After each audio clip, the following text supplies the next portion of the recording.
एक बार फिर मैं अपनी एक नए खबर के साथ अपने यूट्यूब चैनल पे हूँ। जैसा कि आप देख सकते हैं, झारखंड प्रारंभिक विद्यालय प्रशिक्षित सहायक आचार्य संयुक्त प्रवेश परीक्षा 2023 से संबंधित आज 6 अक्टूबर 2023 को एक जेएसएससी ने नोटिफिकेशन जारी किया है। यह नोटिफिकेशन यह है कि जैसा कि आप सभी को पता था कि झारखंड में 2016 और उसके पूर्व के टेट पास वालों के लिए प्राइमरी शिक्षक की बहाली निकाली गई थी, जो कि बाद में न्यायालय में चली गई बहादुर महतो एवं अन्य के केस के आधार पे। मामला ये था कि बीआरसी-86 को 50% रिजर्वेशन पारा टीचर के तरह देने का बात हुई थी, लेकिन इसे सरकार द्वारा बाद में चेंज कर दिया गया था।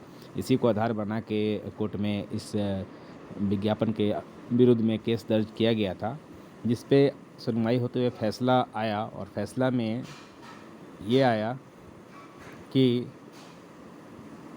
WPS नंबर 4049/2023 बहादुर महतो एवं अन्य बनाम झारखंड राज्य एवं अन्य माननीय झारखंड उच्च न्यायालय द्वारा दिनांक 5/10/23 को पारित अंतरिम न्यायाधीश के आलोक में विज्ञापन संख्या 13/2023 के प्रसंग में आवश्यक सूचना 4 दिनांक 6/9/2023 द्वारा पूर्व में निर्गत स्थगन आदेश को वापस लेते हुए उक्त परीक्षा के लिए ऑनलाइन आवेदन की तिथि निम्नवत संशोधित की जाती है। मतलब कि इसमें से जो स्टे लगाया गया था माननीय उच्च न्यायालय के द्वारा, वो हटा दिया गया और फिर से विज्ञापन का आवेदन लेने का तिथि जारी कर दिया गया, जो कि आप देख सकते हैं कि रजिस्ट्रेशन का तिथि है, परीक्षा शुल्क भुगतान की तिथि है, हस्ताक्षर अपलोड की तिथि है और संपित ऑनलाइन संशोधन की तिथि दी गई है।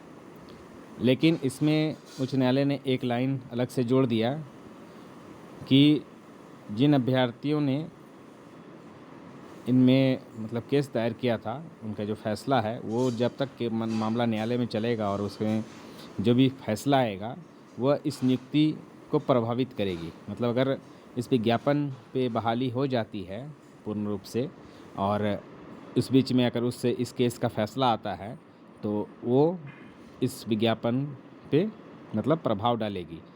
इसलिए ये नियुक्ति एक तरह से कुछ शर्तों के साथ की जाएगी। ऐसा ही एक मामला 2016 के टीजीटी वाले विज्ञापन में भी हुआ था, जिसमें सोनी कुमारी का केस के द्वारा ये किया गया था। अंतिम रिजल्ट तो निकाली गई, लेकिन इसमें एक लाइन लिख दिया गया था कि सोनी कुमारी के केस से प्रभावित होगा और अंत में वो प्रभावित हुआ भी। तो ऐसा कुछ भी अगर मामला बनता है तो यह नियुक्ति प्रभावित होगी, लेकिन नियुक्ति प्रक्रिया शुरू हो गई है।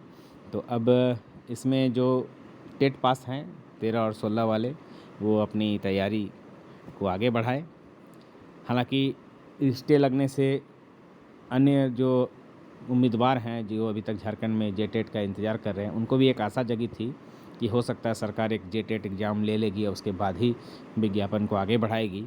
लेकिन सरकार की मंशा उसमें नहीं देखी गई और सरकार ने इसमें कोर्ट में जो स्टे लगा था उसे हटवा कर विज्ञापन को पूरा प्रकाशित कर दिया गया और इससे अब क्लियर हो गया कि 26,001 की नियुक्ति प्रक्रिया सरकार पूर्ण करने की कोशिश में है।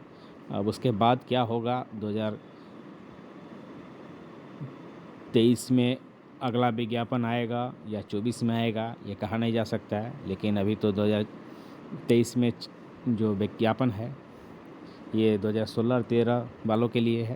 तो आगे भी इस तरह की खबर में मेरा नज़र बना रहेगा और ऐसे अपडेट पाने के लिए मेरा चैनल को आप लाइक कीजिए, सब्सक्राइब कीजिए एवं शेयर करें। धन्यवाद।